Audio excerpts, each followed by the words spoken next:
नमस्कार दोस्तों। बांग्लादेश में शेख हसीना के इस्तीफे के बाद से ही हिंसा अब तक जारी है। वहां पर हिंदू अल्पसंख्यकों को निशाना बनाया जा रहा है, लेकिन बांग्लादेश में हिंदुओं पर हमले का बदला लेने के नाम पर गाजियाबाद में हिंदू रक्षा दल के कार्यकर्ताओं ने झुग्गियों में बसे गरीब लोगों को बांग्लादेशी बताकर उन पर हमला कर दिया। उन पर लाठी डंडों से हमला करके उन्हें भगा दिया गया। लाठी डंडों से गरीब की झोपड़ियों को तोड़ दिया गया, उनके सामान को आग लगा दिया गया। दोस्तों, ये गरीब घर घर जाकर कूड़ा उठाते हैं, सफाई करते हैं। इस वीडियो में देखिए कैसे एक गरीब बुजुर्ग मुस्लिम आदमी को ये लोग पीट रहे हैं। इस बुजुर्ग के घर को तोड़ दिया गया। ये बेचारा झुग्गी से बाहर नहीं निकल पा रहा था, बुजुर्ग था, लेकिन फिर इन लोगों ने उसको भी पीटना शुरू कर दिया, गालियां देना शुरू कर दी। दोस्तों, इन सब के पीछे हिंदू रक्षा दल का अध्यक्ष पिंकी चौधरी है। वही पिंकी चौधरी जिसके नेतृत्व में ये सब कुछ हुआ है।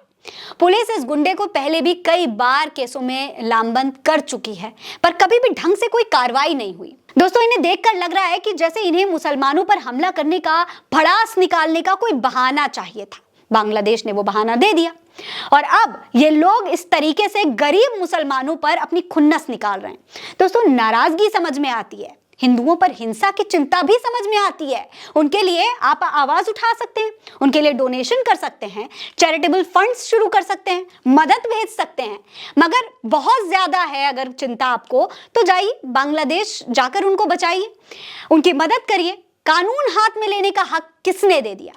क्या अब देश का कानून खत्म हो चुका है? जो संगठन के गुंडे गरीबों पर अपनी धौंस जमा रहे हैं। सबसे बड़ी बात यह है कि इनमें से कोई भी जिन पर हमला किया गया वो कोई भी बांग्लादेशी नहीं था, सबके सब भारत के ही गरीब अल्पसंख्यक थे। अब सोचिए, जब बांग्लादेश में अल्पसंख्यकों पर अत्याचार करने वाले गुनहगार हैं, तो भारत में अल्पसंख्यकों पर हमला करने वाले कौन से दूध के धुले हुए?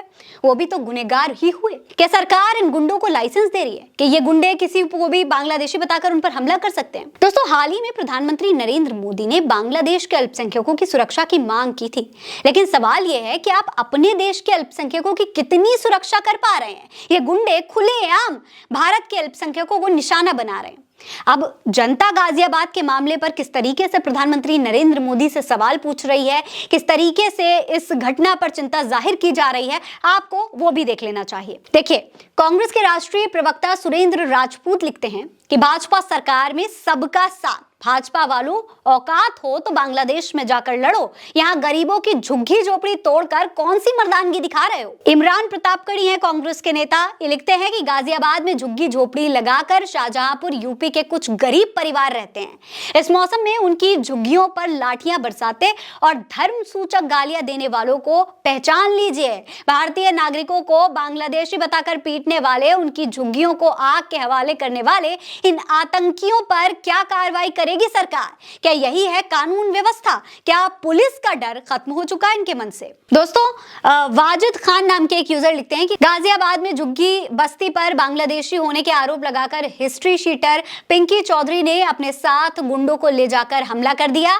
क्या भारत में अब किसी की आइडेंटिटी पिंकी जैसे गुंडे चेक करेंगे? हालांकि दोस्तों, सोशल मीडिया पर जब ये वीडियो वायरल होने लगा, सवाल उठने लगे, तो गाजियाबाद पुलिस ने मुसलमानों को बांग्लादेशी बताकर पीटने में हिंदू रक्षा दल के अध्यक्ष पिंकी चौधरी के साथ ही साथ 15 और 20 लोगों को के खिलाफ एफआईआर दर्ज कर ली है। पुलिस का यह भी कहना है कि झुग्गी झोपड़ियों में कोई भी बांग्लादेशी नहीं था। ये जितने भी लोग थे सब शाहजहांपुर के रहने वाले थे, सब भारतीय थे, सब इसी देश के लोग थे, लेकिन इन्हें बांग्लादेशी बताकर अपनी खुन्नस अल्पसंख्यकों पर निकाली गई। कल दिनांक 9 अगस्त को देर शाम 7:30-8 बजे के करीब थाना क्षेत्र मधुबन बापूधाम के अंतर्गत गुलधर रेलवे स्टेशन के पास फ्रीहोल्ड जमीन पे कुछ झुग्गियों में लोग निवास कर रहे थे। वहां पे हिंदू रक्षा दल के अध्यक्ष पिंकी चौधरी अपने 15-20 समर्थकों के साथ पहुंचकर उनके ऊपर बांग्लादेशी होने का आरोप लगाते हुए उनके साथ मारपीट करने लगे तथा उनकी झुग्गियों में तोड़फोड़ करने लगे। इस प्रकरण में कुछ लोगों को चोटें भी आई हैं तथा झुग्गियां भी क्षतिग्रस्त हो गई हैं।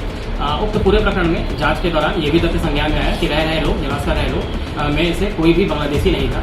उस पूरे प्रकरण का संज्ञान लेते हुए हिंदू रक्षा दल के अध्यक्ष पिंकी चौधरी तथा उनके समर्थकों के विरुद्ध सुसंगत धाराओं में अभियोग पंजीकृत किया जा रहा है तथा अग्रिम वैधानिक कार्रवाई सुनिश्चित की जा रही है।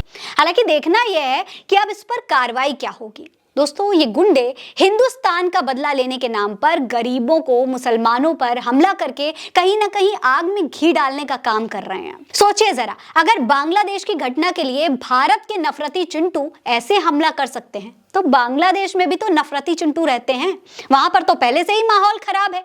क्या ऐसी घटनाएं बांग्लादेश के नफरती चिंटुओं को बढ़ावा देकर वहां के अल्पसंख्यक हिंदुओं पर हमले को बढ़ावा नहीं देंगी? आपको क्या लगता है? अपनी राय हमें कमेंट सेक्शन में लिखकर जरूर बताइएगा। ये खबर आप उल्टा चश्मा यूसी पर देख रहे हैं। मेरा नाम है फरीन अंसारी। आप रहें स्वस्थ मस्त, बस यही है दुआ हमारी। नमस्कार।